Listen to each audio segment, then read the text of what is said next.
On the right check. Thank you. Morning, members, officers, and viewers. Thank you for coming on this morning. This scrutiny meeting is being conducted on an annual basis in accordance with the Local Government and Election Act, Rules Act 2021, which will operate alongside the Council standing orders. A recorded version of this meeting will be uploaded for public viewing as soon as possible, whilst translation of the proceedings can be provided upon request. So, do we have any apologies? From Councillor James, from Sylvia, and from the Leader Chair. Thank you.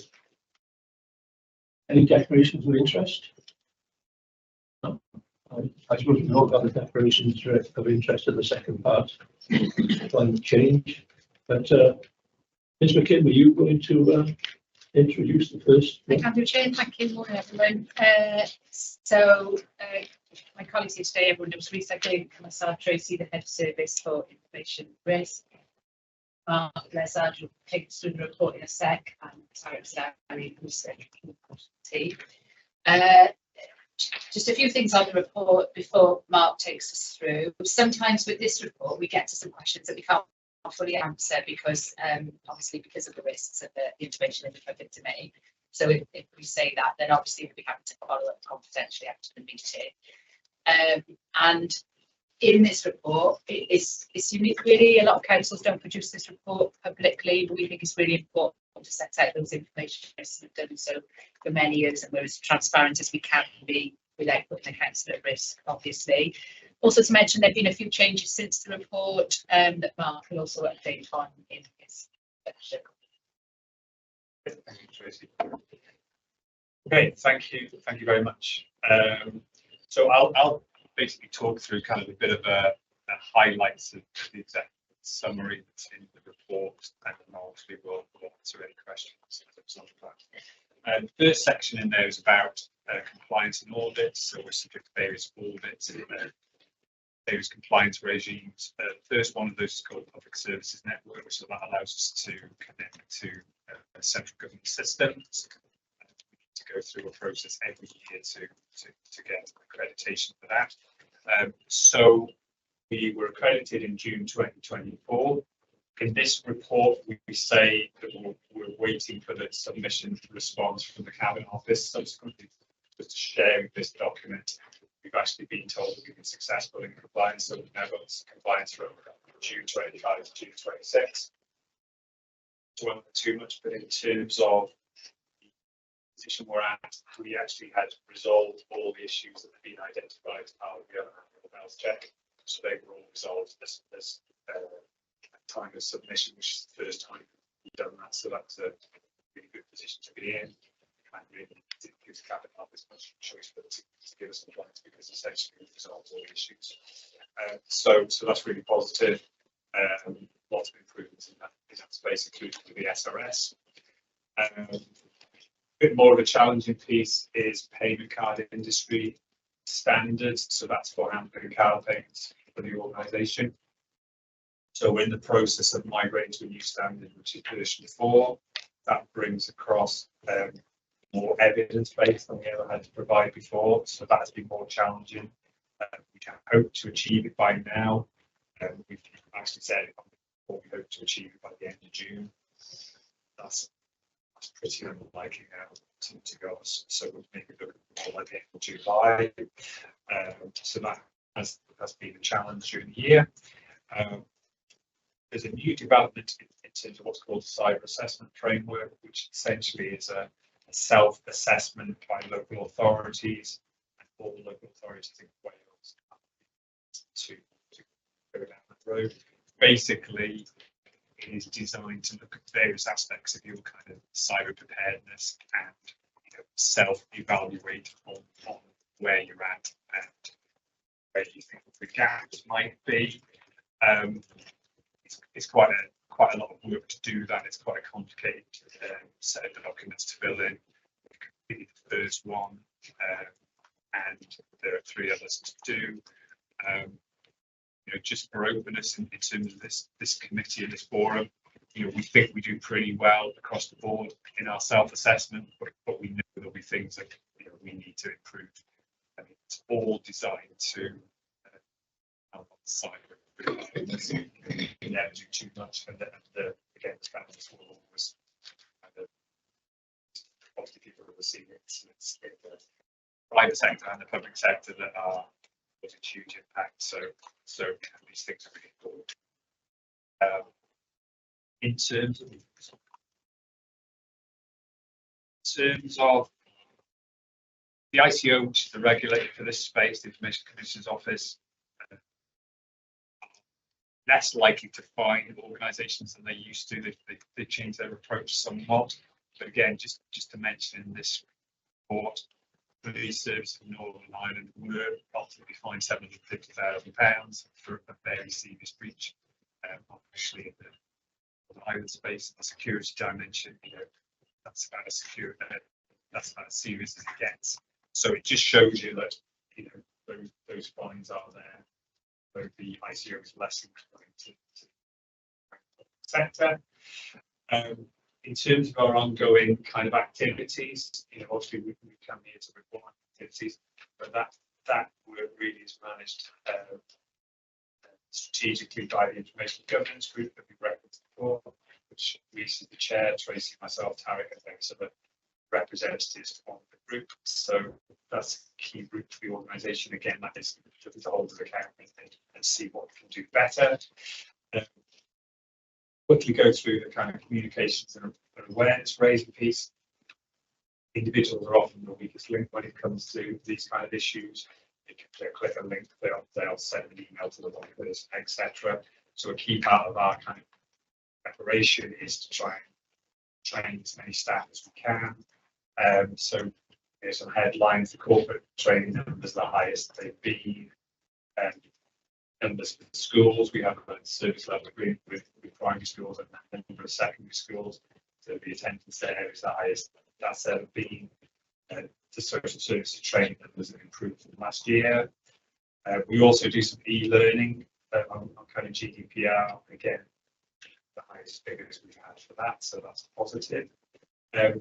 Just to reiterate that we can never be too well prepared. We've had the second Sign of Reach workshop that was supported by Welsh Government, and that was well attended, and it was being prepared for an incident and what we do, what communications we do, what decisions we'd have to make, which kind of parties need to be involved.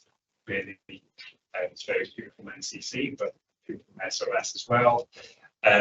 So that was a really worthwhile exercise. In terms of our security incidents, so I guess it's just worth mentioning that it doesn't necessarily mean that we've had a problem, but it means that maybe somebody's reported a suspected phishing or some sort of incident, which isn't necessarily a problem. But the numbers reduced slightly from 275 from May 4 this year. We think there's pretty good awareness in the organisation of the reporting process. So we've had lots of incidents reported in the past. So we feel like it's only a minor reduction, but we hope that's a kind of positive indicator. Tracy mentioned we are subject to kind of reporting incidents to the ICO where appropriate. In this case, this last year there was one incident reported to the ICO, and the ICO took no action on council. Just one other kind of note in terms of our preparedness. So we have a system called Security Information Event Management System, or SEAM, which is designed to monitor for traffic on the network, people trying to hack accounts and so forth. So that's an system for us, and there's an actual physical group of people in this what we call Security Operations Centre that monitor those logs as well. So it says in the report that it's planned to move to this country SOC. That has now actually happened since this was drafted. So that is a security operations centre across all of Wales, local authorities. Newport, along with the other SRS partners, was an early adopter of these technologies. Subsequently, this Welsh version was created because we were ahead of the game. We were kind of the last choice. So, but that is better because it's across public sector in Wales rather than just SRS partners, so live intelligence. Final two things are in relation to our information requests and process for that, and our performance against that. So, in terms of freedom of information requests, target was just missed, so we just under the target this year, although slightly better than the previous year. Subject access requests are requests for personal data under the Data Protection Act. We actually got our best performance we've ever achieved for subject access requests. So I guess to summarise, lots of positive developments. PCI is arguably the biggest challenge. Recognise the wider environmental challenges in relation to cyber issues, especially. So, as we've said a number of times before, we've never come to this place, and feel like we have lots of measures in place to kind of protect the organisation and the data of the kind of data set. Thank you very much. Members, this morning we've been asked to provide comments for consideration by the cabinet member. So everything's on the table, and I should point out that for members offline, Microsoft have withdrawn the hands up feature. So if you see them waving, that's the reason. Sorry, one more thing, Chair. The cabinet member for this is the leader, Councillor Petruni. He's read the report, but he's unavailable. Thank you. Sorry. Okay, open to questions then, please.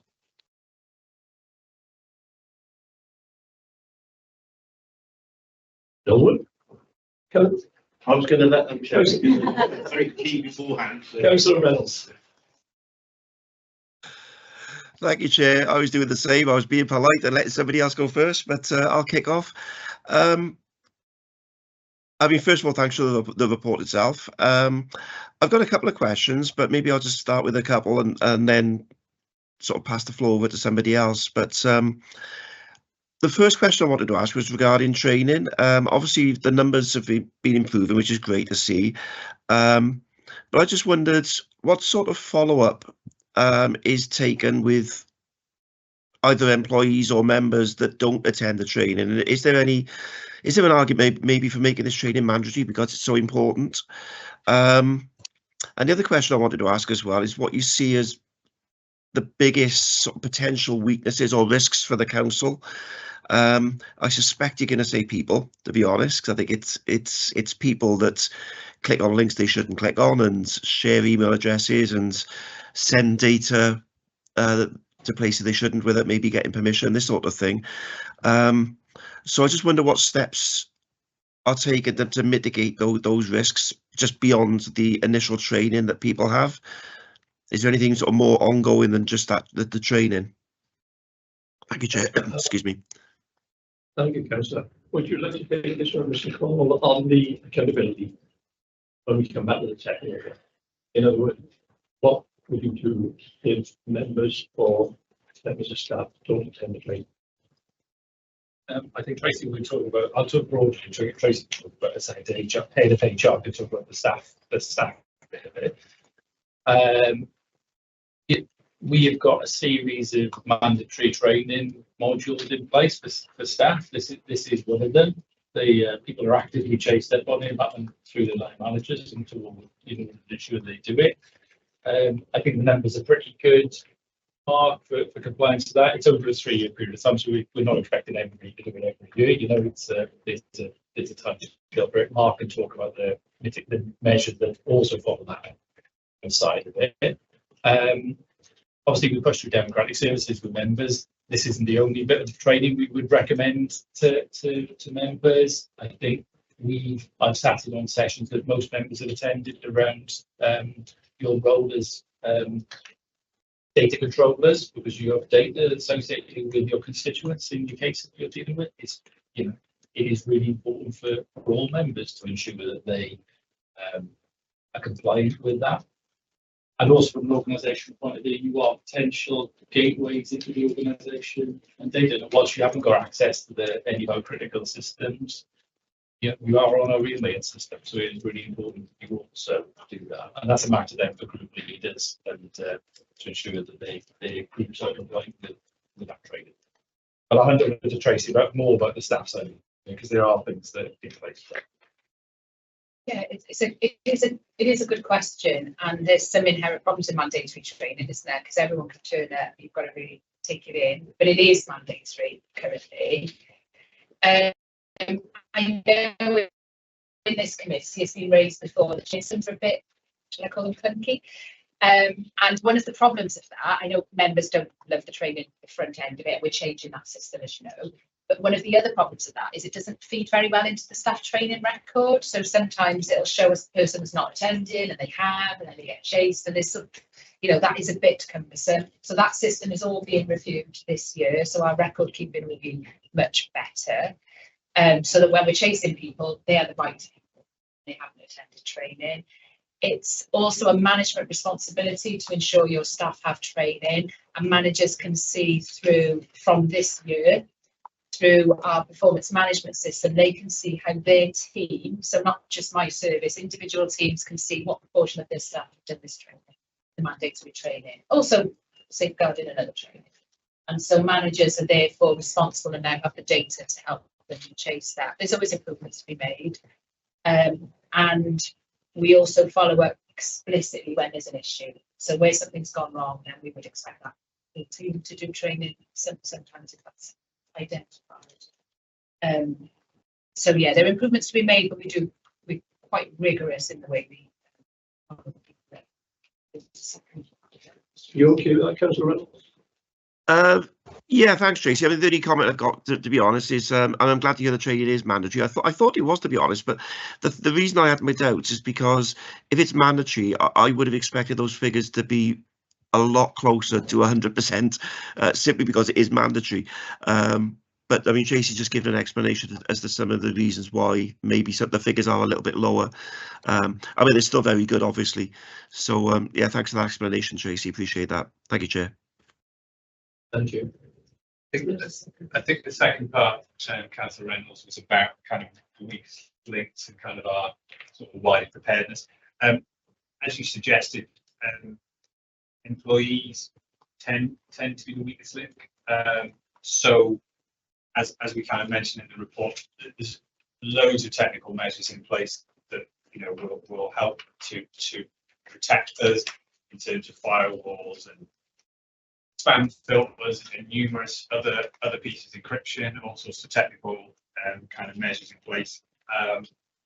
But ultimately, there's human interactions as well, and that is kind of tends to be one of the challenges, and hence what we've been talking about in terms of the training, whichever format that might take, whether that's kind of do training by teams, but also we do e-learning. So that tends to be the biggest concern. It will apply new technical systems where we can, and it's going to make a difference. So we can't say that the technology is kind of foolproof. We've got lots and lots of systems in place, but for instance, as I mentioned, moving to the new Cymru SOC Security Operations Centre is another measure that is helping on a technical level, but the risk out there is also increasing, so we need to be upping our game on the technical level as well. But yes, things like social engineering, enable people to maybe access things that otherwise they wouldn't do. If somebody brings up and say, I need your password to do X, then the length and complexity of a password is kind of irrelevant if somebody then divulges it to somebody who shouldn't have it. So so that human interaction is arguably the weakest link.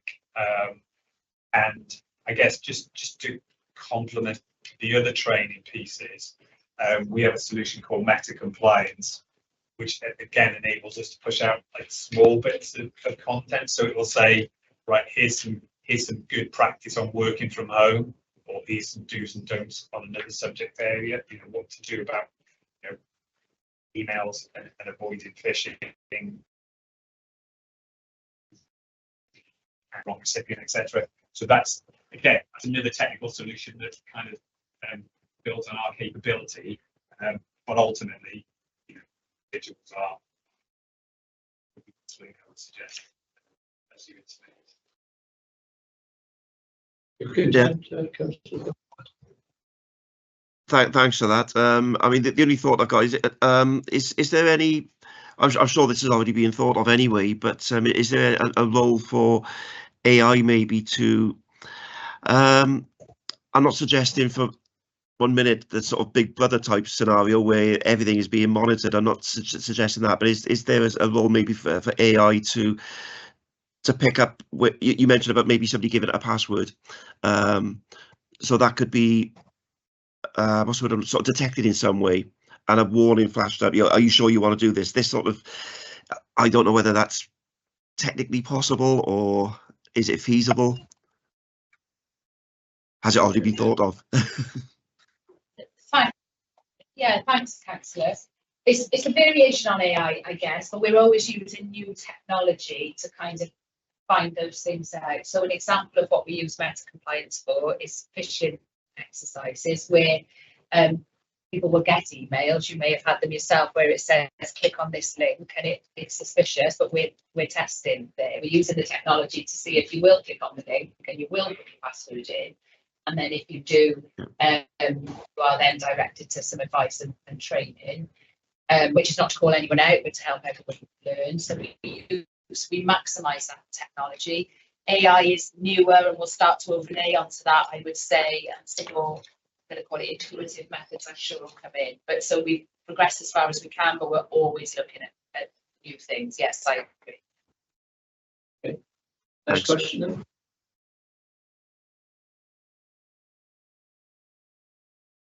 That's right. Well, just a brief comment because I like the report you've been pleased about. It's clear, concise, not too long, thankfully. Just one issue, I guess, it's about percentages and numbers. In the graphs, have got numbers. Don't necessarily mean anything. So you all give percentages. But if you've got something like a single course, I'm using Microsoft OneDrive. Runs attended by 9 staff. Now, how many staff would you expect to attend with it? OneDrive is one of our ad hoc on request training services. So we do that when a specific team wants to learn about the subject. It's not generally sort of offered. We offer it to everybody, but it's on request. So that's why that feels a bit lower. I guess if it was a quite a specialist area, then fine. But it's consistency in approach and percentages across the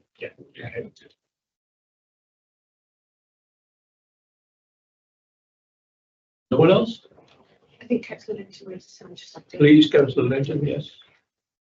Thank you, Chair. Did you mention regarding SRS? And what's their role in with cyber security with regards to the council? Because I know they deal with a lot with all the hardware, software, and the like. So what's the relationship with them? They got a lead in this?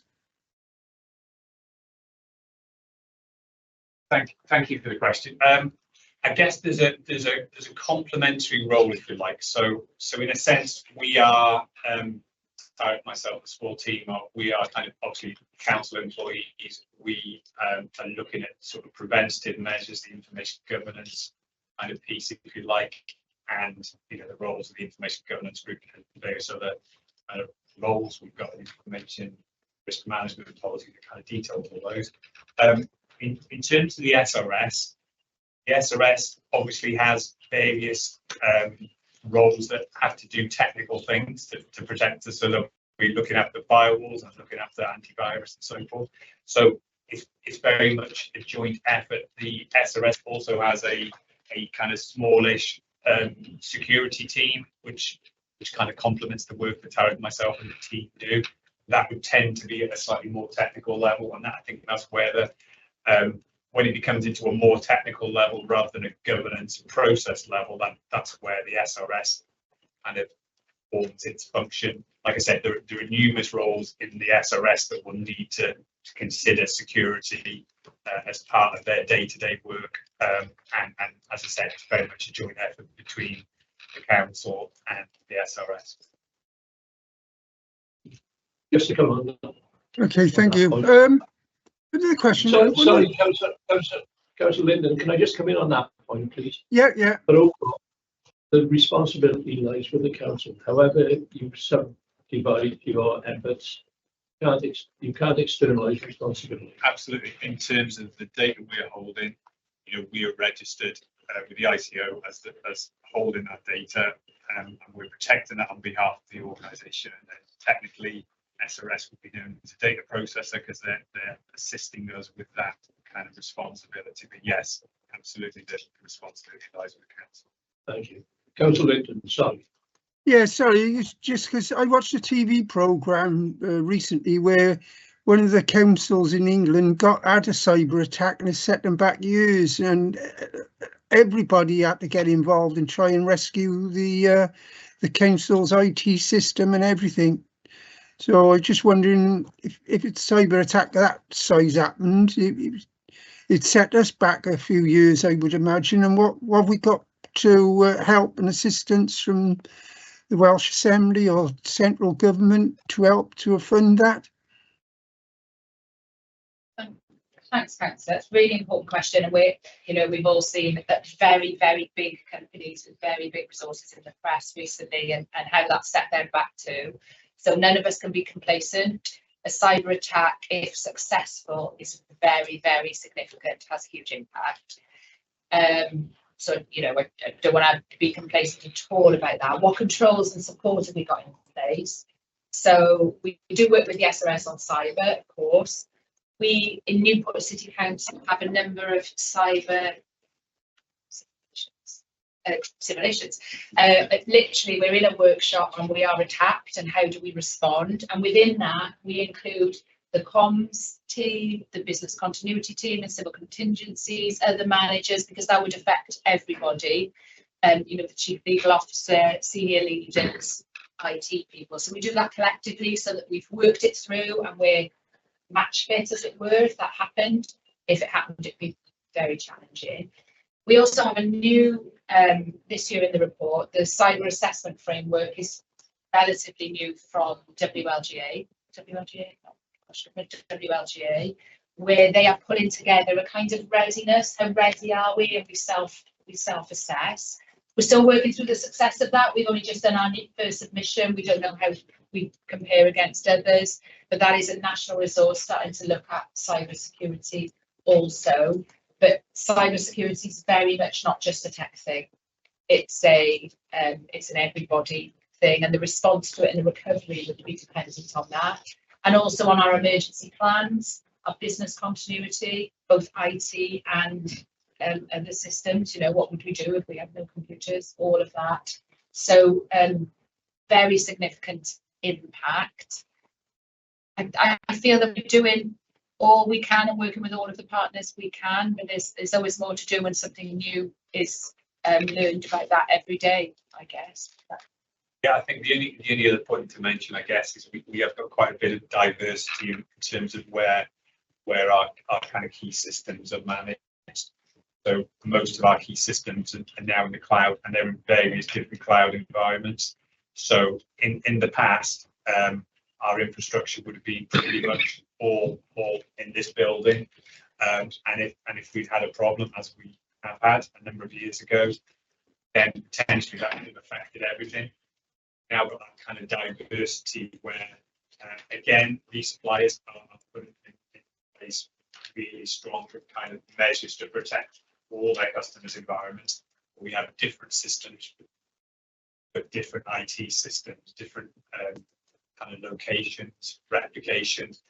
Backup is a huge issue, and that's, again, that's one of the things that comes out in kind of cyber incidents. Have you got viable backups? then you're in real trouble.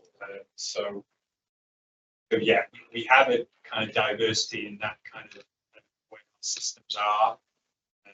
So unlikely to lose all of them, and you know, but having said that, losing one of them would obviously be a massive issue. So there's loads of measures in place, but as Tracy said, we'll never be complacent. That's why we always go on these exercises with them. Very seriously, lots of representation, senior level representation. We engage with other forums, such as there's a forum called the Morning Advice and Reporting Point of War, which is kind of a forum across commercial authorities. That talks about such issues.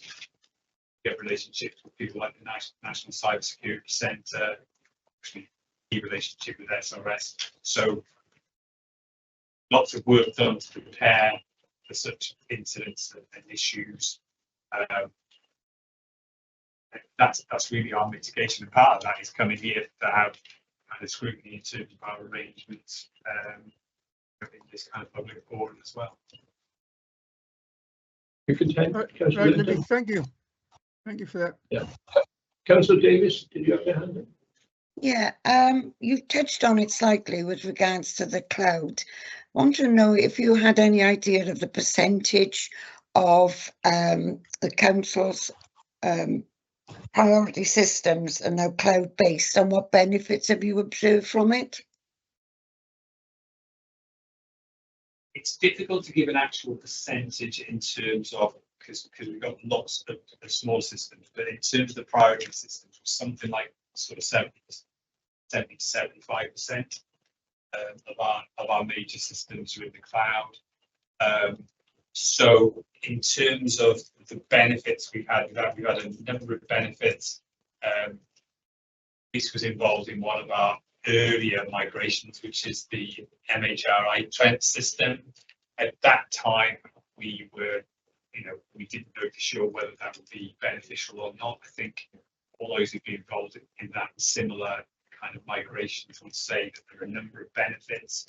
So responsibility for maintaining that infrastructure lies with that supplier. So they need to make sure it's secure. They need to make sure it's up to date. They need to do that for multiple customers. So it's not just a question of Newport, it's for multiple customers. So they have to actively make sure their infrastructure is up to date. So they do updates throughout the year. They don't have to be kind of programmed in by us in the SRS, that they happen because the supplier now does those. No disrespect to the SRS or any other IT service. People who are supporting these systems, it's their systems they're supporting and only their systems. So they have their expertise in supporting those systems. There's no ambiguity about whose fault it is. Is it the internal IT service or is it the supplier? Essentially it is in the supplier domain. Then maintaining those systems, and if there's any real issue, then in 90% of circumstances, then that's for them to fix. We'd expect it to be available more often in terms of the kind of percentage availability, because again, those suppliers have to invest in systems and processes to maintain all their customers rather than less kind of experience, specific knowledge, in whatever IT service is. So we've had a number of benefits from that, and I think, to be honest, we have to really look back from that. And there's a challenge in terms of the migration. That can take weeks to carry that out. Once it's there, that's been very positive to date. I mean, there are clearly a chance of cyber incidents for those suppliers. So again, we're not complacent. We need to request from suppliers every year that they are up to date with their security standards, just to make sure that they're doing their role appropriately. But it has been a very positive kind of move, and again, pretty good before in terms of system availability, but we haven't got any metrics for it. But that anecdotally feels like it's improved since we got all these cloud systems. Thank Okay, you. Mr. Coleman. Thank you for that. Sorry, Councillor Davis. Mr. Coleman would like to come out on this one before we finish off. Thanks, Chair. I'm just going to add this in because we've got the climate change behind us as well. So, we move from a situation where, when we talk about the cloud, I think we always have to remember all that means is they're on a server somewhere, right? So, we had two service suites in the civic centre. We moved from that position. That has resulted moving from that position to a purpose-built data centre, cloud-based provision, or SRS hosted has been a significant energy saving for the civic centre as well. So, there's very much climate change element to this as well. These centres are really, really efficient. What we had here wasn't. So, it's a real benefit from that as well. Okay, thank you. Thank you, Councillor Davis. Thank you, Chair. Councillor Evans. So just one question. The report makes a reference to the EU General Data Protection Regulations. Increased fines. Are we still part of that? We are still part of that in terms of the kind of the Data Protection Act was followed on from that GDPR kind of regulation. There's a new bill that's just been passed into data. There's the Data Use and Access Act. So there will be some changes as a result of that, because I think there was some debate about whether the users were too stringent or not. So that I think basically time moving on in terms of that legislation, Data Protection Act 2018. So there will be some changes as a result of that. And people like to identify what maybe would like to do different. Don't expect it to be radically different, but there will be some change. Thank you. Councillor Cox.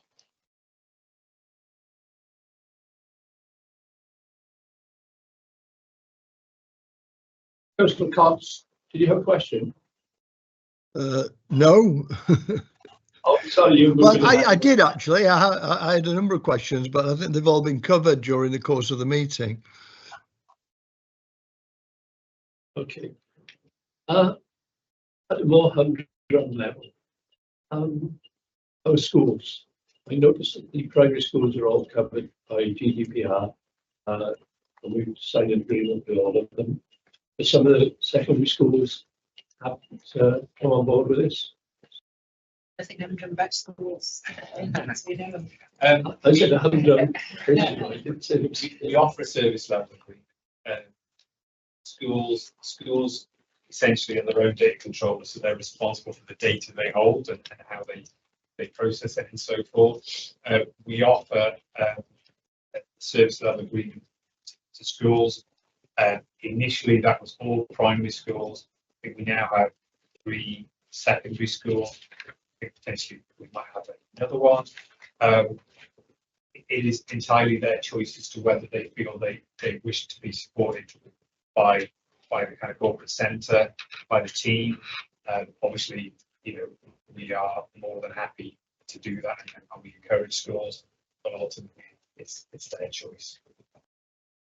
We would always give informal support to schools. We wouldn't be like, sorry, can't talk.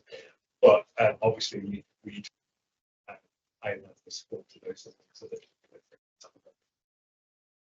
And they're absolutely clear of their responsibility.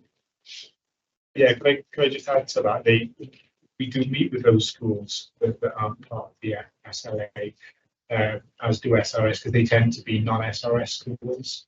They tend to manage their own networks and systems, but we still meet with them to discuss these issues, tech funding, stuff like that, just to ensure that they're not missing out on any support.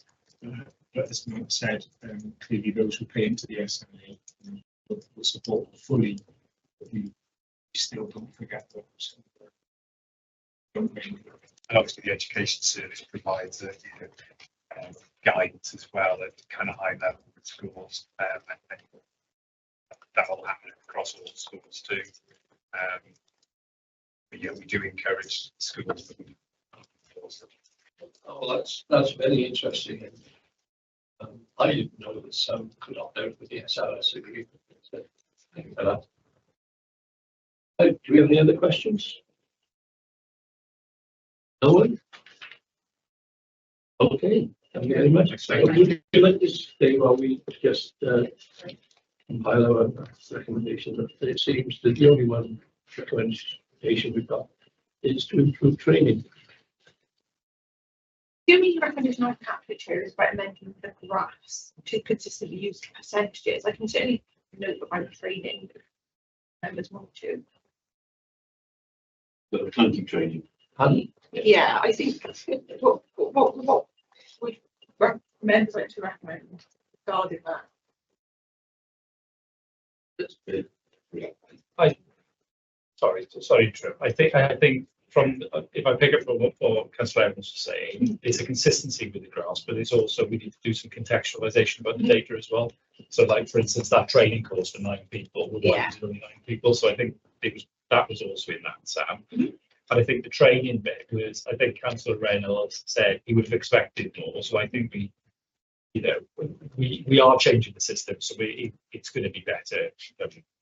It's going to be better this year anyway. But I think we just note that. I think this is going to go to cabinet, isn't it? And we just note that It's a further focus required on training members.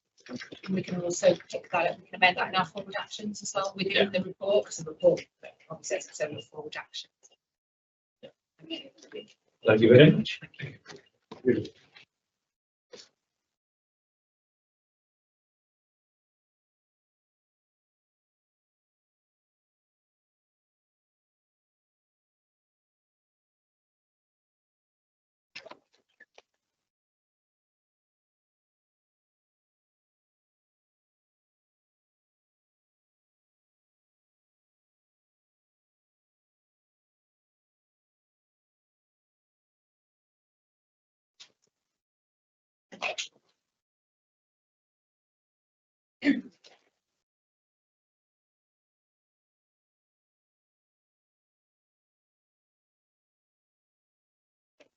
All right, thank you.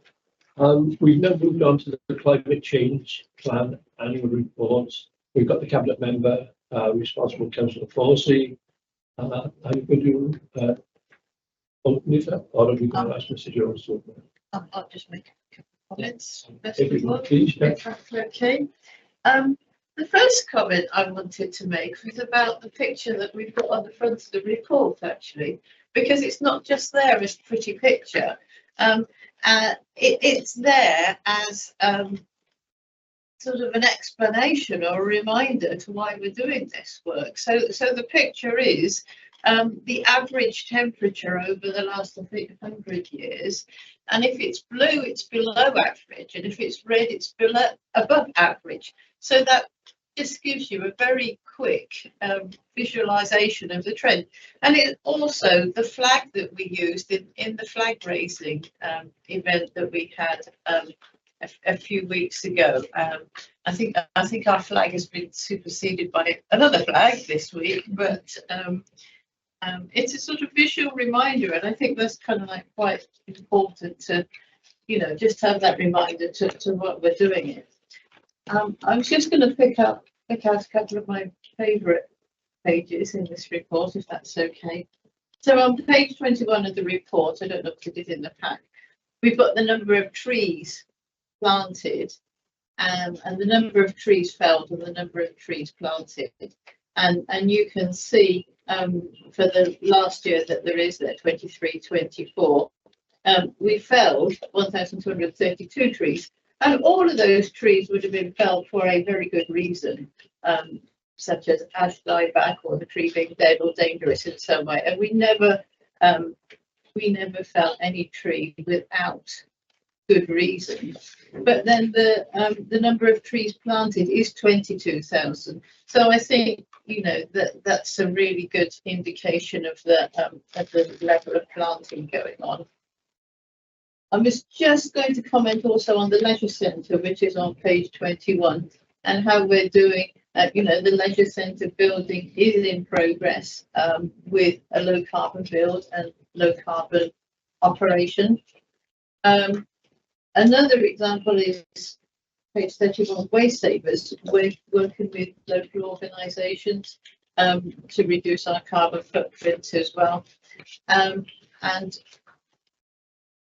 one important thing I think coming up in the next year is on page 12, when we're talking about the climate risks, climate risk assessment, because climate change is coming despite our efforts, and we will need to adapt and be aware of the risks that are coming. And the risks will affect all of the departments across the city, across the council, in the same way as, you know, we're just talking about the IT systems. If the IT systems were to go down, it would affect everything.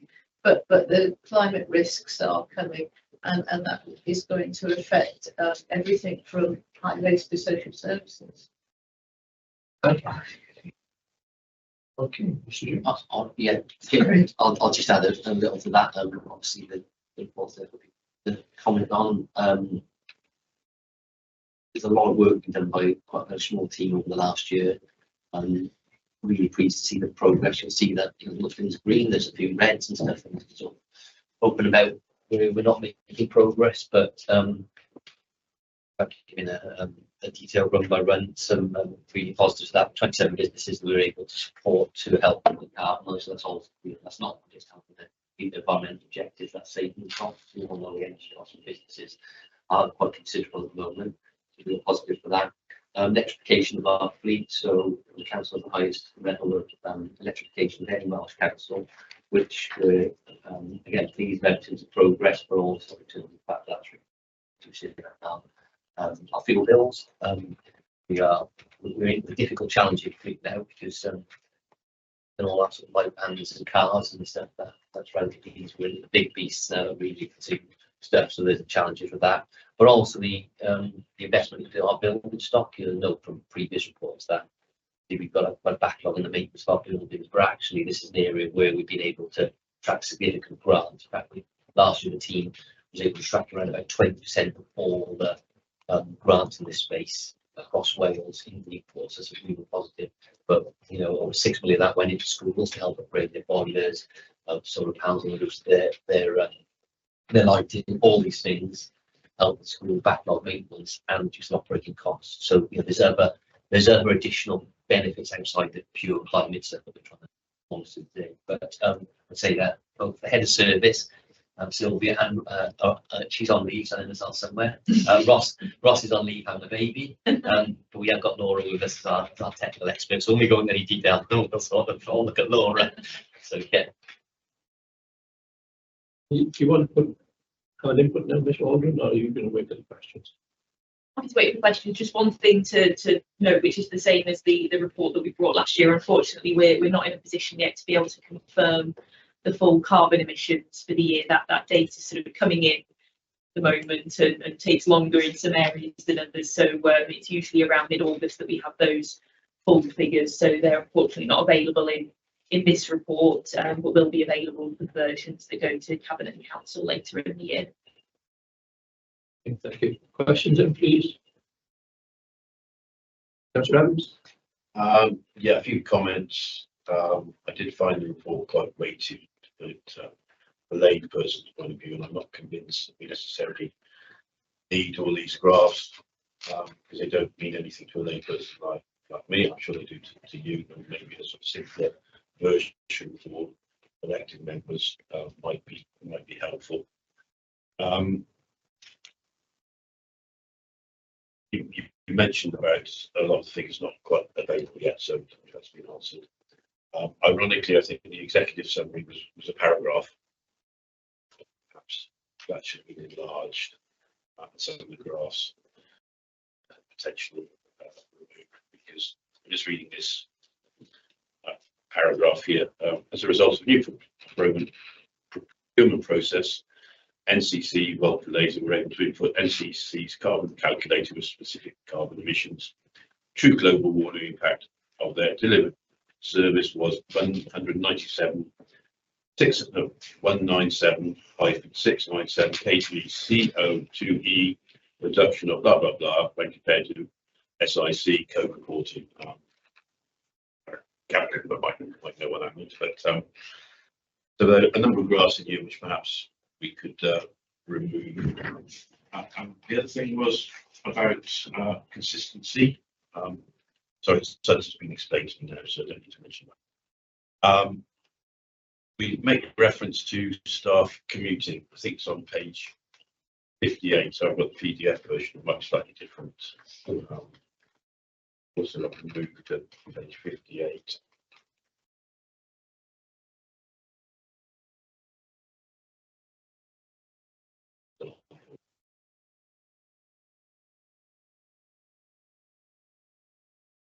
Slowly.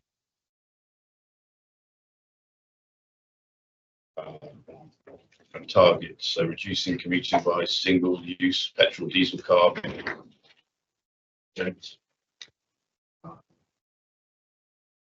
So it remains a work in progress with staff surveys. When I increased active travel, what I didn't get from this was actual numbers and starting line, where we're starting, how many people staff were involved in this. We don't appear to have sort of numbers recorded. And I guess another question would be, are we getting value for money? Are we putting too much potential on this as opposed to something else which might have a bigger impact? There's some sort of comparisons of, you know, how do we encourage active travel, but money wise, are we spending the right money in the right places? I'll give you a simple example. Years ago, I mentioned to the department about there's a lane going down to Clyde School. I've declared interest on the government there. And it's been overrun and it's not very pleasant. And it's like, from an active travel point of view, of improving that for people to walk their kids to school, basically, and better lighting and things like that, as opposed to a big scheme down in Devon Place where you've got coloured lines going left, right, centre, and very confusing and very expensive, and not actually appearing to stops there and disappears. So I guess I'd like to know more about the value for money side of things and how we can, are we genuinely looking at the best value for money exercises. And that ties in with the action plans. One of them I noticed was working with housing associations. Now, we say it wasn't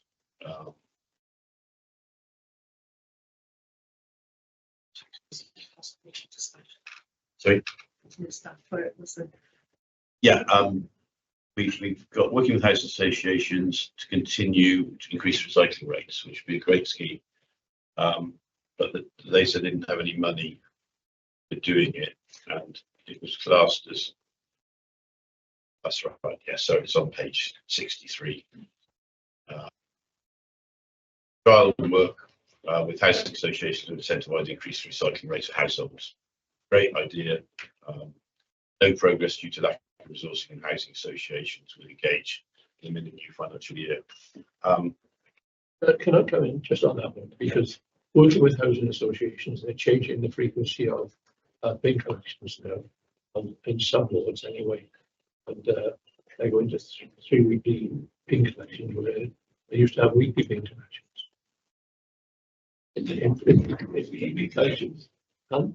In housing association properties, yeah. On flat properties. Yeah. So where this community. That's good. Yeah, but okay, we've got an action plan here. So if it's a resource issue and it's this new housing association, fine. It's down as amber. Well, it hasn't been progressed. If they haven't got any resource issues this year, it should be red until they actually confirm that they are willing to engage in things like that. So I guess it's just an element of looking forward if something hasn't been achieved through no fault of your own, obviously. And I do find it interesting how associations don't seem to have any resources when they cut the grass every other week, I think, in our area, as opposed to councils every couple of months. So I'll have to challenge you on that. Well, housing associations Yeah, not having any money. the housing associations, quite often the council's getting the blame for grass not being cut. Oh no, yeah, there was. And it's not our land, it's housing association. Exactly. No, my point is the housing associations can cut their grass regularly. They still No, do it. the other way around. No, not in Old Tree, I can assure No, you. well, You've got bowling greens in Old Tree and in the I think it seems to be inconsistent so far as bowling greens, and even during no mow May, they were still happily cutting the grass there. So sorry, I think so. what my inbox reflects. Okay, well, Before we get too far into you've grass, got two different can you accept scenarios. the principle on the grass? That if they remain static for a long time, they should move to red. You're asking both? trying to pick that up and then a few of the new ones. Yeah. So I think in terms of why things are amber, so on that specific point, my understanding is that they're fine to do it. The resource is staff prioritisation rather than money and things like that. So they're fine to do it. So it's fine in terms of deliverability timescale. So when you split this down, the timescale will be red, the delivery of bits will be green, and it would average out with amber. But okay, that's so hence why it's still there, but it will grow along. That's fine. If it's a staffing act, it's not. I think in some ways it's prioritisation for them because obviously our 4 major house associations have all been restructuring, and that puts another thing for a bit. My understanding is they're all open and in fact that started now. So you're back. Thank you. Any other questions, please? Sorry, do you have any comments about the graphs and the technical? I was just going to, so just on the graphs, so obviously this is the 3rd or 4th year, so and there's been comments back and forward about sizing. Last year, the committee was broadly happy with it, so we kept the same format. Happy to take opinions on things in terms of one, but I would say there'll always be different views. So we've tried to, we feel the last 3 years we've tried to go with what has been coming from the committee. But again, that's what is how it lands. It's always balancing that because there's a lot of projects going on here, so you've got to give a snapshot without overburdening it. But then, so it's a difficult one to do to capture everything that we're trying to capture. On there's some stuff on active travel as well. So in terms of active travel assessed for value for money, all active travel capital schemes are funded. I've welcomed the UK government, so they there's a value for money scheme that's part of the well tag processes, which is how you apply for it. There's an assessment in there, so it has to reach a certain score to be allocated for the grant. So that's done in that process. If anyone wants a session on well tag, I think I can do it. I'll leave that to somebody else. Yeah, that's a daily life in the fact that so that is considered. Else. There was a few comments and stuff rather than questions. I know, don't get me wrong, there's lots of positive things in there, lots of initiatives which are great. It's just the Welsh government giving money for schemes which aren't good value. If there's any input we could perhaps. Well, I would feel like that. It's a good example of a school walk which would hopefully encourage more people to walk better. And maybe the zebra crossing somewhere just to make it again easier for children to walk across on busy big roads. Mr. Jenkins. A question for Yvonne. But on page 54, it talks about schools receiving grant funding for low carbon heat and LED lighting installation. What I wanted to know is how many of our schools have solar panels, and what benefits would there be to the schools having them? So I've got the number of solar overall, but I can see if I can quickly get that broken down specifically into schools. But the benefits to the schools reduced energy bills, and I think my local schools have like 20,000 less on their energy bills this year when we were going through the budget. So that's more money that can go into school teaching or other school resources rather than paying their gas or electricity bills. So benefits, yeah, the benefit to the school, or, you know, on the budget line, which of course is so important to them. As a rough number, I think we have around 30 of our schools that have currently got solar on, but I can get an exact confirmation of that number. So we've got 57 schools. So So just over half. Will the other schools be receiving them?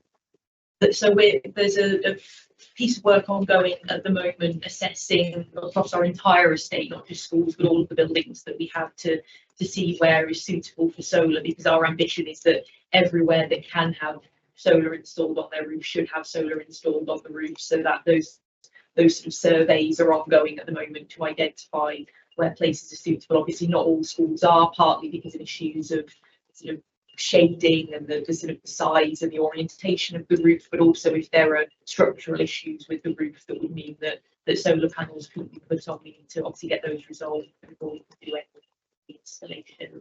And so the technology is changing all the time as well, isn't it? So when we first started doing that, there were smaller schools that could be done cost effectively. But obviously the cost is coming down, the benefit from it, also battery technology as well, is making that more and more viable. But the other challenge we have with schools is usually major school work, you're trying to fit in half term. So it's a bit like parking rules around schools. So everyone wants it exactly at the same time. So it tends to be quite prioritised on what's most efficient, what's most effective, and what gives the best balance. Yeah.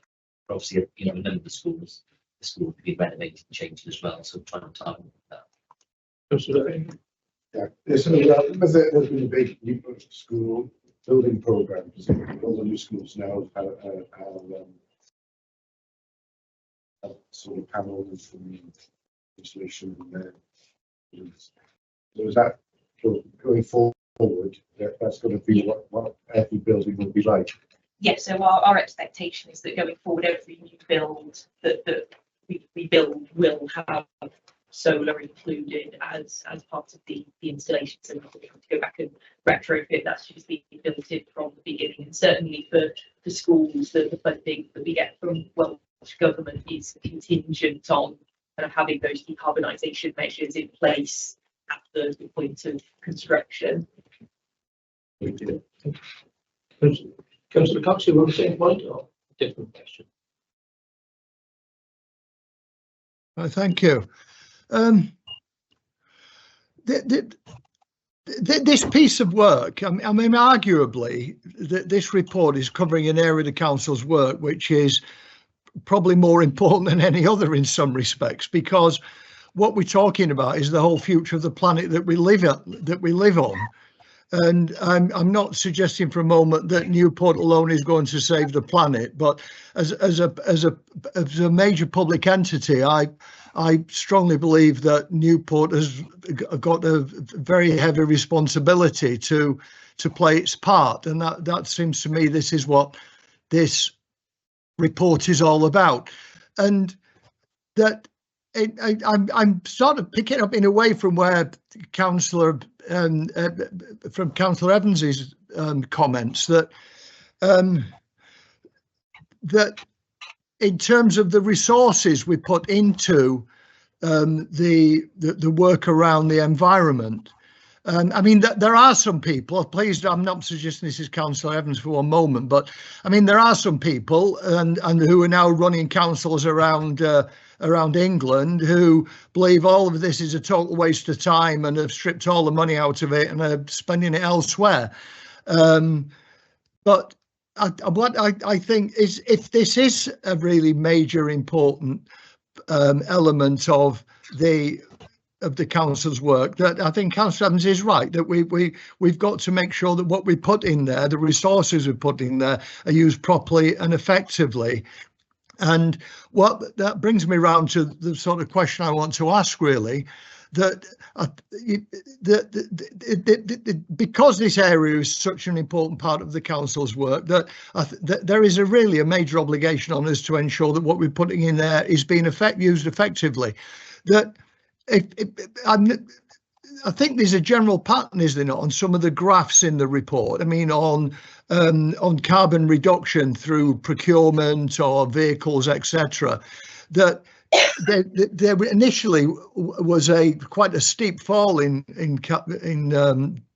the production of carbon, and then it's tended, in most of the graphs, it's tended to level off, because obviously usually you can get all the easy wins to begin with, which leads to quite a rapid fall. Then it gets more difficult, and the graphs actually start to level off. We committed to be carbon free by 2030, which is only 5 years away. And so how we actually, the real hard work is going to be done now, actually, it seems to me, in achieving that last element of getting us down to zero. And what I noticed actually from the RAG comments and the RAG evaluations is that I wonder, most of them seem to relate to events that have taken place, like a conference has been held, or a particular meeting of a particular group of people has been held, or there's been a particular community project. And because there've been people attending those things, therefore it gets a green. But presumably the whole point of organising those events was actually to contribute to getting down to zero carbon.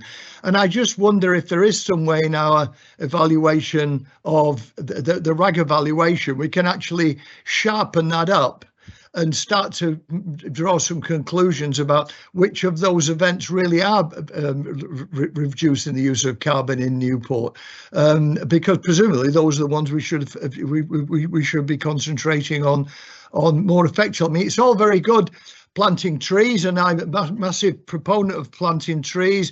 There are some brilliant projects taking place around the city orchards, the garden at Maindy. All these things are brilliant, but at the end of the day, I think we've got to keep a real focus on the fact that the aim of doing a lot of those things is actually to reduce our carbon output, and perhaps we need to find some sort of means. And I appreciate that will not be easy, but I think there is an obligation on us to come to some conclusion about what is being most effective there and what's not. Apologise, Chair, that was quite a long-winded question. Before the answer, Councillor Cox. No, I was just going to clarify with Councillor Cox. I was same thing about resources and ensuring we get value for money for resources. So, yeah. Okay, so we can take difficult. I think I'm not going to get a political point, but in terms of the general point, yeah, it's a big challenge. Everyone recognises 2030 is really challenging. I would say the picture is a bit more complex than we dealt with all the low-hanging fruit. I think, as we've talked over the last few years, is one of the challenges we have in this space is actually the evaluation metrics are changing all the time because they're being refined. So we often find ourselves going, oh no, that's not 20, So we know we're on the right path on most things. There is a big challenge, we talk about fleet. So we're miles ahead of kind of the top tier per in terms of our electrification of fleet. That's really positive. That's a tangible thing we can measure.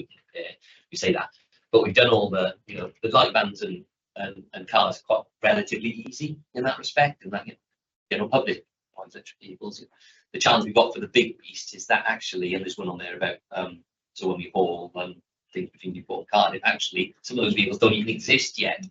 It's really difficult to put a timescale things that don't exist because it's such a fast evolving landscape. So we've got challenges on that sort of can't be underestimated, but which is why we've got the sort of iterative view approach of these are things we can do in there. I accept some of the targets are soft targets, and we debate this not so much last year, I think the year before.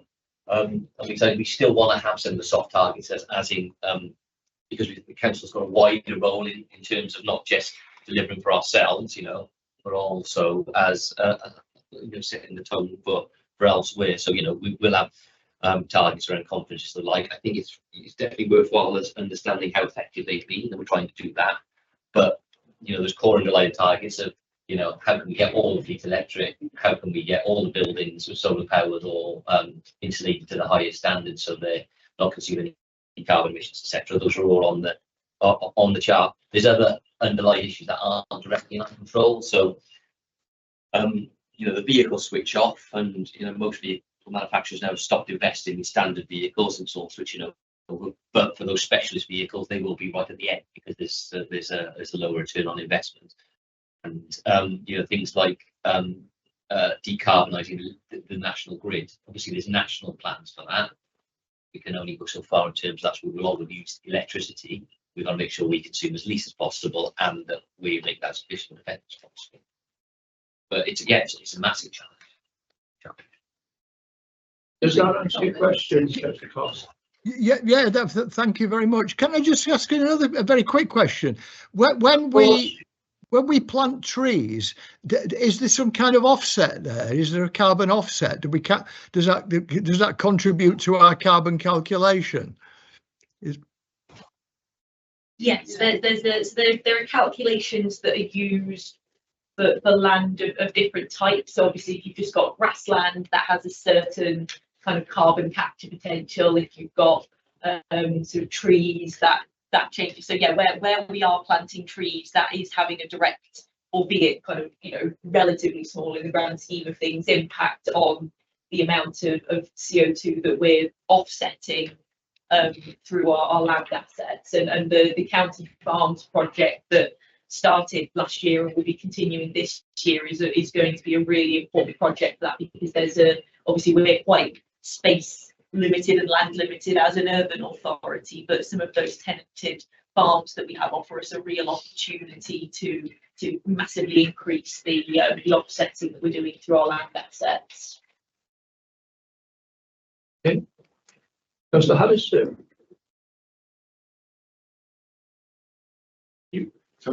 did you want to come in? No, I'm going to say, well, I noticed a lot of the buses now are electric, you know, and I noticed already Cartier down a double-decker electric bus. So presumably, I don't know whether you've got involved with that sort of thing, but you know, a double-decker bus being electric, I'm sure that the vehicles that size could be electric. Yeah, and there's been investment in electricity from the Council and Transport for Wales, particularly with the COVID period, managed to electrify a lot of that fleet. It's not just a matter of being as a difficult electrification. It's just the manufacturers of those type may not be ready yet. So the gritting, so the vehicles that go around gritting in the evenings, we were unable to purchase them. If anything else, we're unable to manufacture that can make the vehicle that can both hit the road and be electric. It's possible, technology's there. It's just there's only so many gritted vehicles for. China seems to be ahead of it. They've got so much electricity now, more than some countries. Yeah. And you know, I think we're at the forefront of, you know, where these new types of vehicles are coming out. You know, we're always keen to trial them to see if they're suitable. And you know, some of the electric street cleaners and sweepers that we've managed to bring in over the last couple of years, you know, those started off just as a trial to see whether they would work, and then we realised that, you know, they did, or they did it, you know, around certain areas of the city, and so we were able to bring those into the fleet. So we're always on the lookout for new opportunities and new technologies that we could trial. So do you know what percentage of vehicles got now? How far you've got to go? So if you look at we tend to look at it in terms of the wheeled fleet, because the kind of the more specialist kind of plant equipment, as we've discussed a lot of the time, or you know, in almost all cases, electric alternatives just don't exist. But if you take our wheeled fleet, that's 206 vehicles, and currently 112 of those are electric. So an ambition to have them 100%. So certainly for the cars and the light vans, so there's a requirement through Welsh Government that after 2027, no new cars or light vans should be electric, and with that's the relatively easy target. It's the complex ones, but you know, we are making progress, and in comparison to any of the Welsh Council, we're doing better, but that's not in play. It's these very niche vehicles, you know, like highways, high Alps, until the manufacturers are making them and make them suitable. I think I've got Councillor Reynolds, Councillor Linton. Yeah, you both want to ask a question. Thanks, Chair. I didn't have my hand up, but I'll take the opportunity. No, not me. Well, you're moving your hands about. I'm sorry. Stop moving. Stop moving. I need to stop moving. I have got a couple of questions actually, if that's all right, Chair. So I'll take the opportunity. Thanks for that. I mean, the first comment I wanted to make was on the engagement of schools. It's been mentioned already. Obviously, in terms of management, that's down to like the head and the governing bodies to implement certain policies. But without sort of stereotyping, I think it's true that younger people are a lot more engaged with climate issues than maybe some of the older generations. I'm speaking as one of the older generation nowadays, aren't I? So using that sort of peer pressure and getting the younger ones involved and understanding the what's the word I'm looking for, the issues involved, I think is so important. So it's really good to see that the schools are being engaged in that way. My question is really to do with the RAG assessments, or some of the RAG assessments. One in particular on page 46 of our pack, I think it's page 8 of the report. So I'm just flicking between screens, so just bear with me. Most of the priorities there are green. I'm assuming there's some sort of formula used to determine whether something is overall green or not. You've got behaviours and role modelling where you've got 7 actions, 6 of them are green, only 1 is red, but overall it's shown as green. And then governance and performance, you've got 6 actions, 5 of which are green and 1 is red, and that's shown as amber. So I just wonder whether you've got any comments about why 1 is green and why 1 is amber, and what actions might be taken for to improve the governance and performance and bring that up to green. And while I'm on that sort of theme, there's also a RAG assessment on theme 3, which is to do with land. There's no red in there, which is really good, but they are all on amber. So again, I just wonder what comments you might have about the expectations for progressing those in the future. Yeah. Is it clear what Yeah, absolutely. So on the governance and performance section, so it's I'd like to say that there's some kind of clever algorithm and you know, it's all kind of worked out very statistically as to what's green and what's amber, but sometimes for these particular sections, so essentially the red action in the behaviours and role modelling section wasn't a major project. So even though that was red, we felt that because all the rest of the actions in that section were green, that merited a green assessment overall. Whereas for the governance and performance, because it was the climate change risk assessment that was red, and it was felt that that was actually an important project that we weren't able to deliver, even though all the rest were green, we felt that that merited bringing the section down to amber until we're able to address that particular area. So it's to do with the relative importance of the project, because obviously some of the actions are quite small and quite limited, and some of them are more kind of wide-ranging and impactful. So yeah, that makes sense. Yeah, those 2 areas.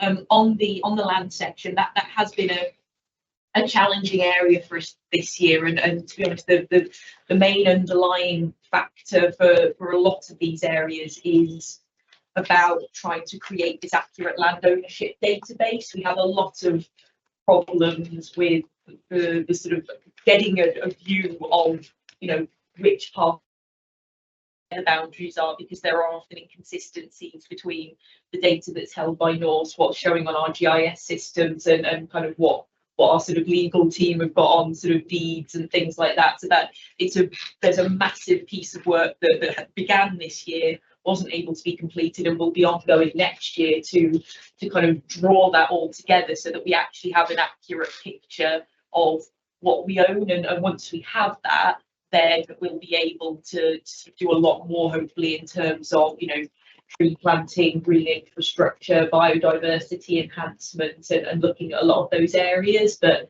there has been a challenge around sort of identifying where all those parcels of land are. And as I mentioned, because we're an urban authority, you know, every little bit that we can get our hands on is really important to us. So that's something that we're hoping will progress more this current financial year, and we'll see a lot more green in that area. Okay, thanks. If I could come in on land ownership in my ward, it causes me an immense number of problems when nobody owns land. And yeah, when you put it forward to the legal team that, yeah, why don't we adopt this?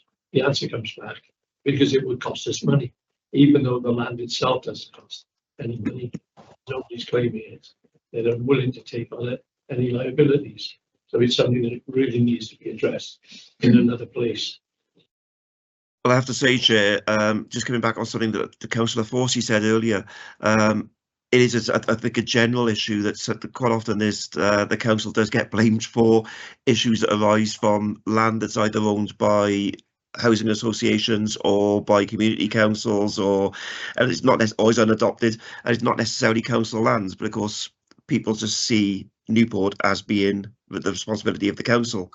So it is, as you say, it's an issue that needs to be addressed, definitely. Councillor Linden? No? Yes, yeah, thank you, Chair.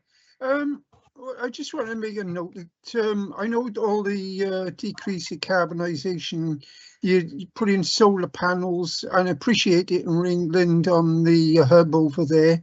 Also now, and also on schools. Now, regards to the 1950s, 60s school building with the facades, programs have we got in place to, is because we're reducing the electricity, but then it's going out to the facade. So what actions do we plan on taking on these schools facades or to reduce the Not really give some specifics, but I do know as part of some of the funding that we've done this year, so upgrading the boiler systems, we've also been allowed to draw down additional funding to change the infrastructure values of the buildings to increase them and improve them. So you're right, it's not just about methods of generating the energy locally or even reducing the consumption. Insulation on some of our buildings is a massive challenge. On this building, for example, I don't know, wrap it in foam or something. I'm not sure how you solve this building, but that is a challenge, and those are the more complex things. We talk about the school estate, we try to deal with the quick wins first, but we are into the weeds on that. Did you have particular buildings in mind, Councillor Linden? well, yeah, Milton School, Ringdon schools. Declare an interest in there. Anywhere in England. Oh no, it could have other schools. Okay. Right. Councillor Cost, Councillor Davis, yes, please.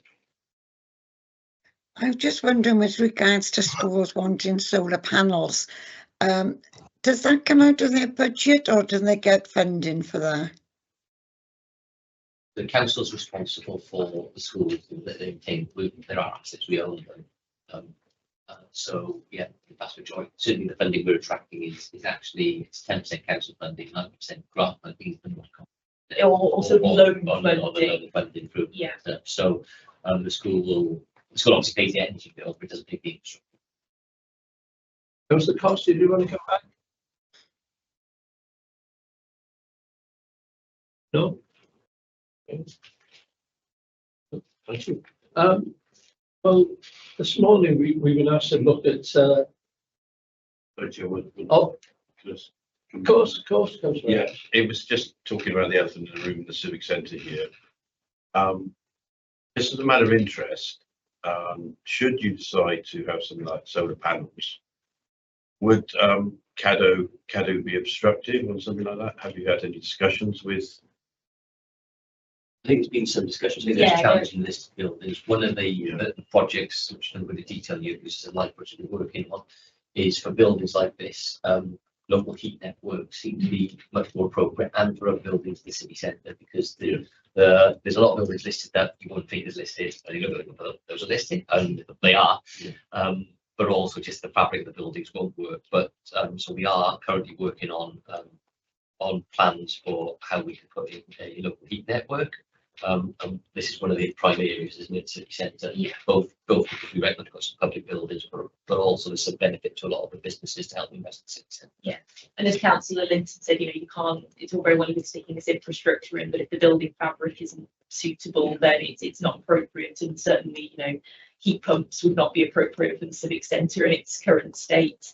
With reference to the solar, we are currently in discussions with CADO which I think are proceeding cautiously positively around. Oh, congratulations. Yeah, thank you. It's taken a while. Yeah, around putting a small solar array on a part of the roof as a bit of a live trial. So we're hoping that those discussions are fruitful.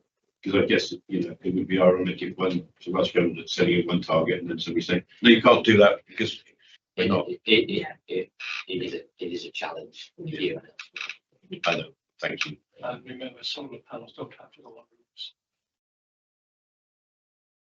Right, Councillor Reynolds.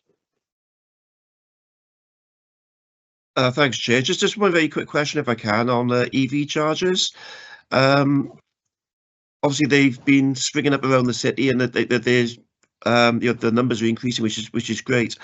I've had a couple of comments and some negative comments in some cases regarding the placement of chargers. I know I've had private conversations with this, but because it's a public meeting, just be nice, I think, to get this information out in the public domain.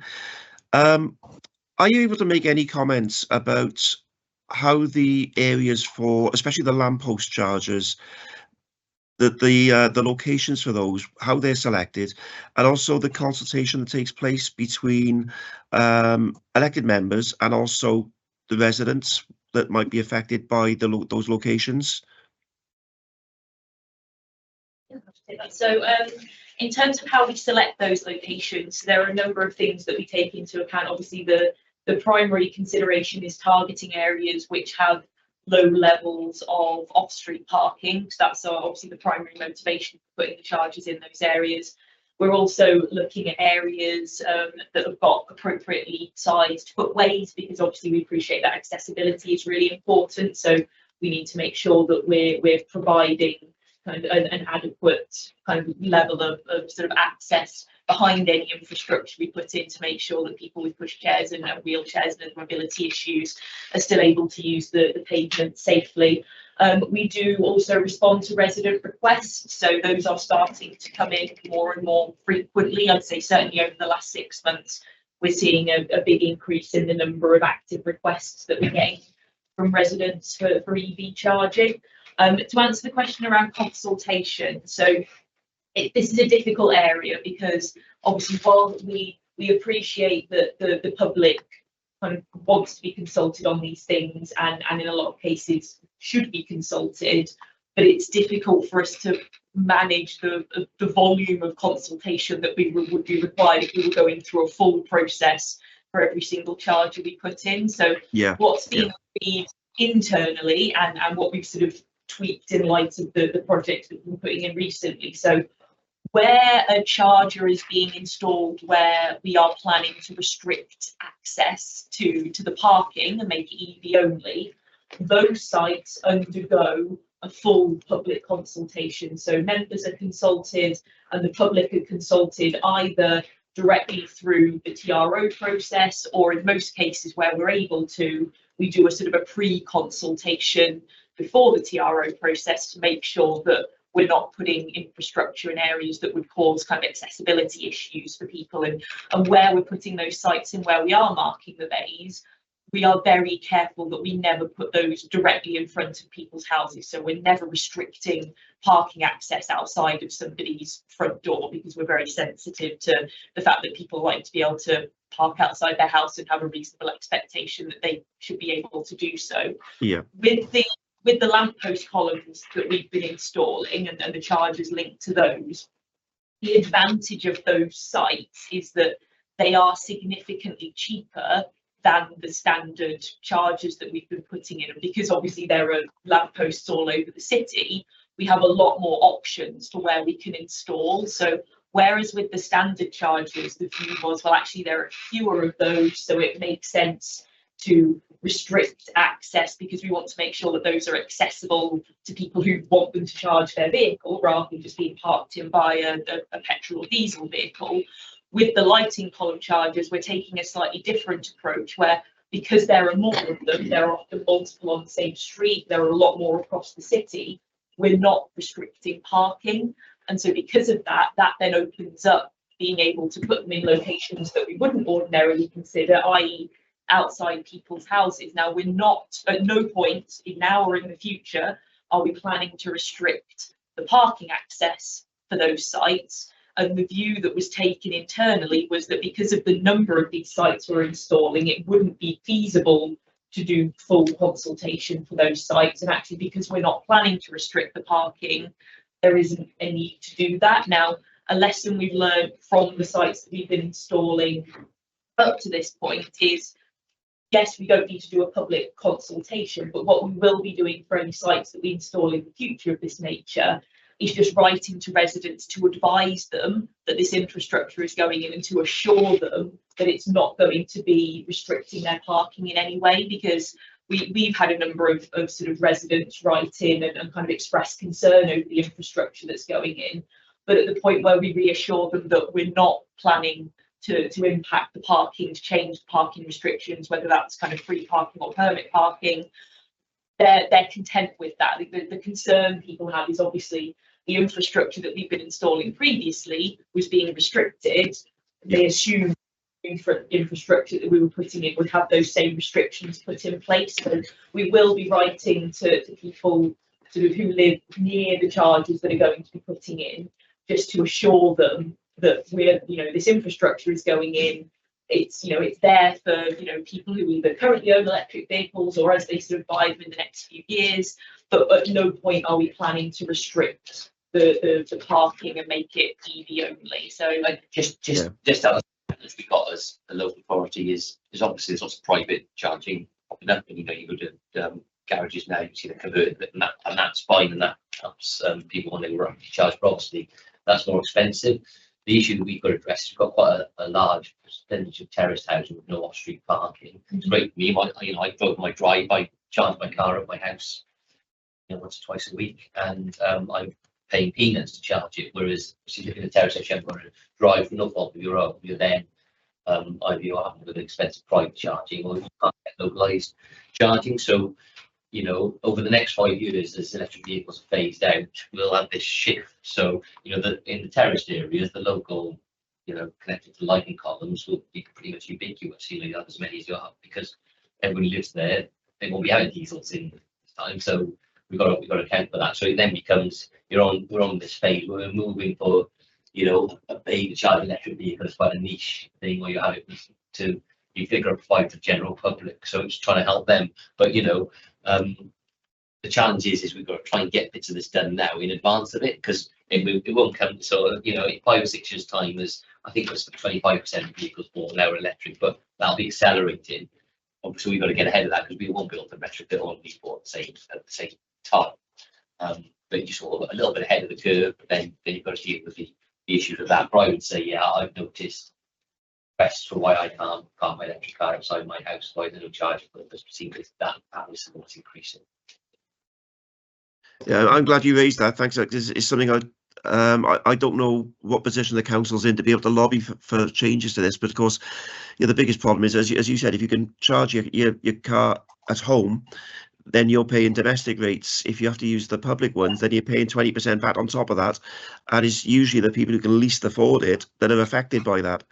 So it is something that's going to become a bigger issue as more and more people move to electric cars. It is that sits above us for decisions and national. Of course, yeah.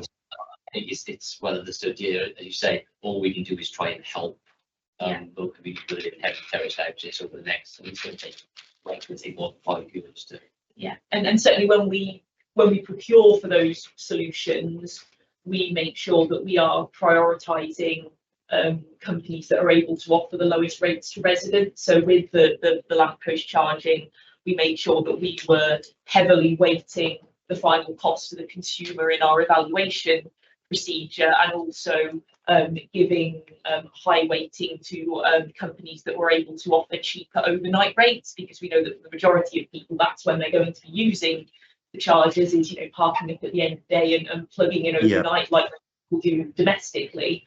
So we wanted to make sure that we were offering a solution that obviously we can't offer cost parity with somebody on their own supply, but was offering the cheapest solution possible for somebody who is relying on that public network. That's good to hear. Thanks.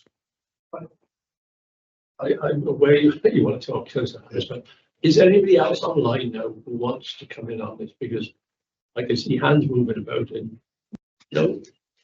Okay. They need to keep still. They've got on the digital system. Yeah, goes the hands. How are people charged to use this? Is there a card box and all their amples? There's different solutions for different things, isn't it? So you know, a lot of the rapid charges. I think they tend to move away from when they started. They were very bespoke apps, so you have to do. Whereas now most of it's tap and play. But if you've got the local ones, so the level charge of the system for that, but also then the curve ones that direct. Yeah, so with the charges, so there's UK government requirements that I think come in November this year. So any charges above a certain kind of rating, so like your rapid charges and your fast charges, they will be required to have contactless technology on, because like Paul said, you know, it was the Wild West back in the day, but it's a bit like parking where you've got, you know, 6 different apps on your phone, and it started off as a convenience and then became a nuisance. So there was a recognition that, you know, for most people, they just wanted to be able to tap with a debit card and pay that way and not have to, you know, manage half a dozen different apps. So for the fast charges that we've got around the city and the rapid charges, those are all contactless.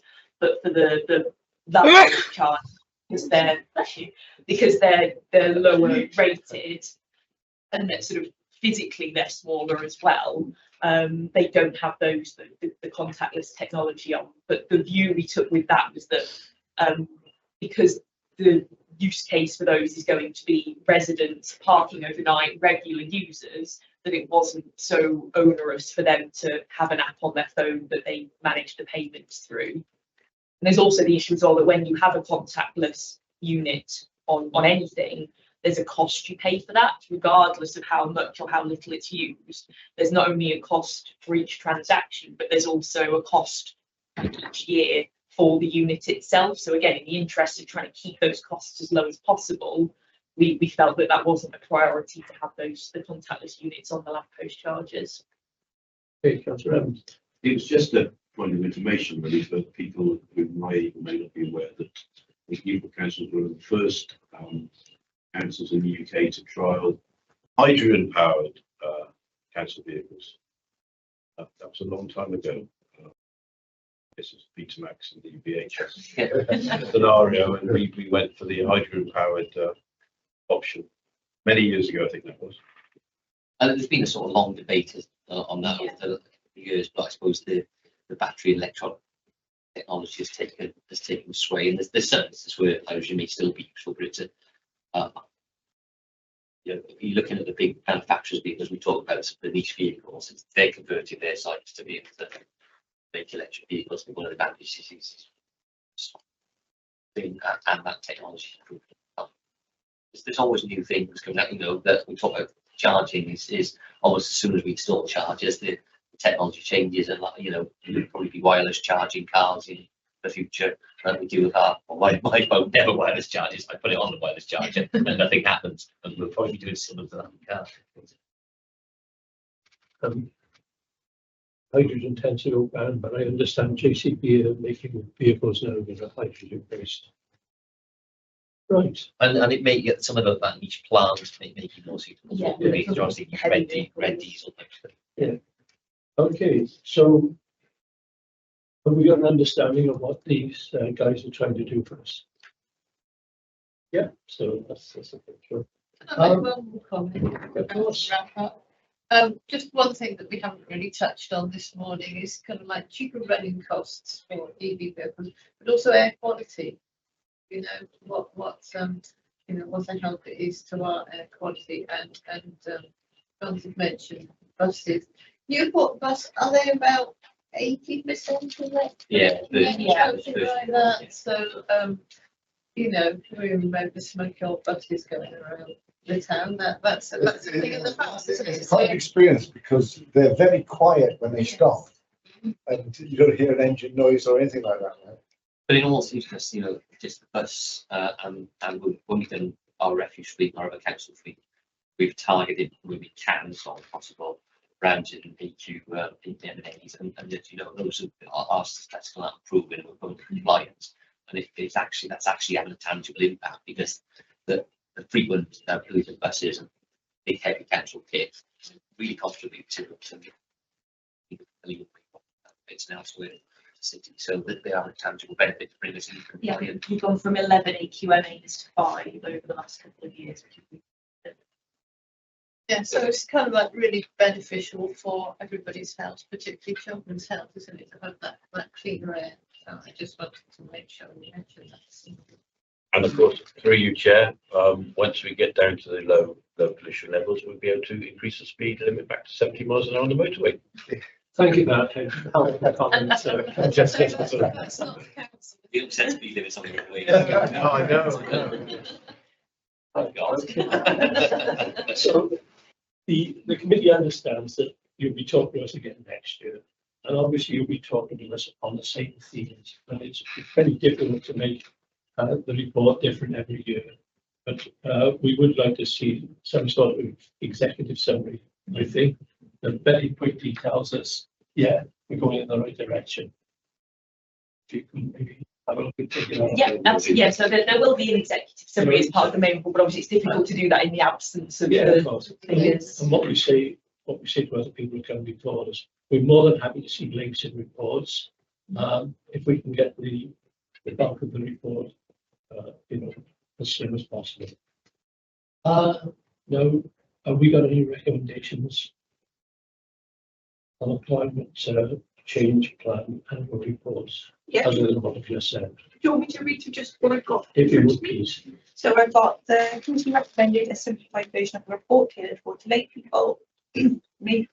I've noted the chair about recommending enhancing the executive summary. I've got that the committee highlighted the importance of resources being used appropriately and effectively, and the need for self-assessment to ensure that this is continued.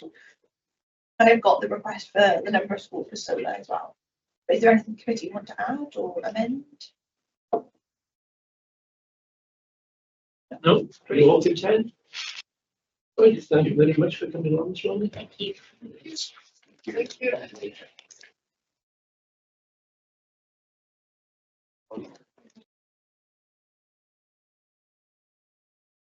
You can now go to the scrutiny report, please.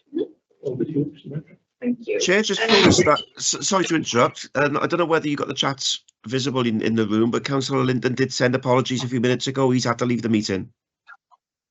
Yes, he came up, he's up on this. Yeah, he's on the note. Okay, that I wasn't sure whether it was visible in the room or not, and Yeah. he asked me to let you know. Thank you, Councillor. Thank you, Chair. So we've seen all our actions, the whole one action. There's now been completed some of that information to some publishers, I think. And our outcomes, we are still waiting for responses, but it has been a relatively short period of time between our last meeting and this one. Our next meeting is the 24th of July for the annual digital report and the community period strategy. Is there anything members want to raise about actions, outcomes for the programme, or we content with it as it is at the minute? I did talk to officers about combining the digital strategy annual report and the information risk report, as they seem to be on the same themes, but they assured me they need to come separately. Yeah. So if nobody else has got anything, Just on the committee recommended improving the getting involved section to make it more visually striking for members of the public reading a report. We can add about importance of public engagement through to we have Of course, yeah, no problem. thank you. thank you all very much for your attendance.